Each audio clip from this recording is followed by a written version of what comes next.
ಬೆಳಗ್ಗೆ ಹೊತ್ತು ಎಲ್ಲರೂ ಹೀಗೆ ಬ್ಯುಸಿ ಇರ್ತೀವಿ ಅಲ್ವಾ? ನಾವು ಏನು ಕುಡಿಬೇಕು ಅನ್ಕೊಂಡ್ರು ತಿಂಡಿ ಮಾಡ್ತಾ ಅಥವಾ ಅಡುಗೆ ಮಾಡ್ತಾ ಕುಡಿತಾ ಇರ್ತೀವಿ, ತಿಂತಾ ಇರ್ತೀವಿ.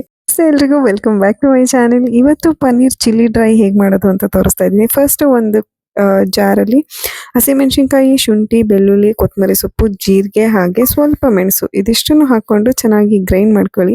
ಅದಾದ ನಂತರ ಒಂದು ಪ್ಯಾನಲ್ಲಿ ಸ್ವಲ್ಪ ಬೆಣ್ಣೆ ಹಾಗೆ ಗ್ರೈಂಡ್ ಮಾಡಿರುವಂತಹ ಗ್ರೀನ್ ಪೇಸ್ಟನ್ನು ಹಾಕಿ ಒಂದು 2 ನಿಮಿಷ ಸಾಟ್ ಮಾಡಿ ಸಾಕು.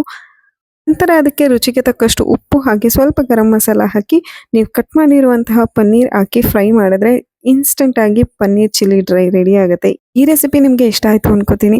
ಯಾವ ಥರ ವೆರೈಟಿ ಮಾಡಿದ್ರೆ ಮಕ್ಕಳು ತಿಂತಾರಪ್ಪ ಅಂತ ನಾವು ಯೋಚನೆ ಮಾಡ್ತಾನೆ ಇರ್ತೀವಿ. ಎಷ್ಟೇ ವೆರೈಟೀಸ್ ಮಾಡಿದ್ರು ಮತ್ತಷ್ಟು ವೆರೈಟೀಸ್ನ ನೋಡ್ತಾನೆ ಇರ್ತೀವಿ. ಅಂಥವರಿಗೆ ಈ ವಿಡಿಯೋ ತುಂಬಾ ಹೆಲ್ಪ್ ಆಗುತ್ತೆ. ಮತ್ತಷ್ಟು ಈಸಿ, ಟೇಸ್ಟಿ ಆ್ಯಂಡ್ ಹೆಲ್ದಿ ರೆಸಿಪೀಸ್ಗೆ ನನ್ನ ಚಾನೆಲ್ನ ಫಾಲೋ ಮಾಡಿ. Thank you so much for watching and ಮತ್ತೆ ಮುಂದಿನ ವಿಡಿಯೋಲ್ಲಿ ಸಿಗೋಣ.